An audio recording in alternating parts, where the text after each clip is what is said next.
Hola, hoy vamos a hacer un nuevo experimento. Hoy vamos a hacer la tormenta del vaso.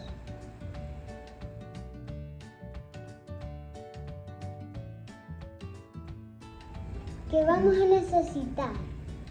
Necesitamos el vaso con agua, necesitamos vela, vaso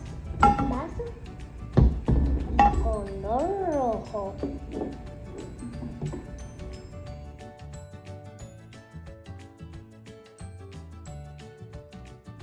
Vamos a colocar el color rojo en el agua.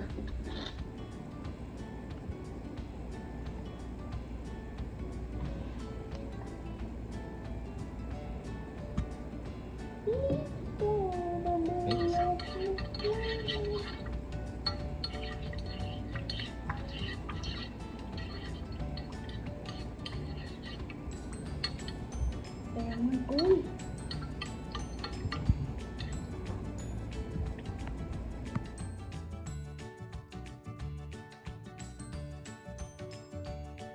Ahora vamos a poner la vela.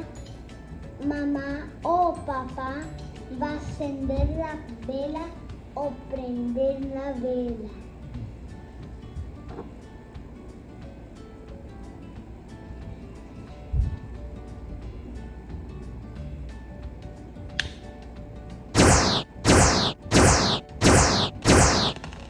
Ay, ay, ay, ay, lente.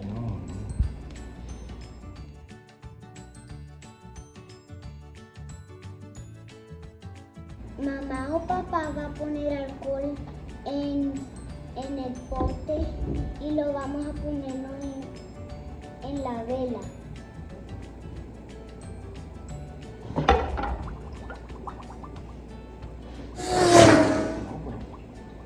¿Dónde vas? Quédate ahí.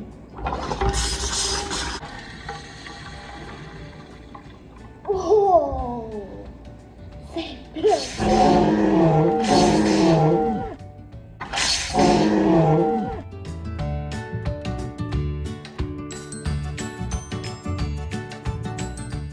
¡Oh!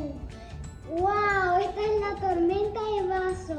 Espero que te hayan gustado. Chao, nos vemos en la próxima.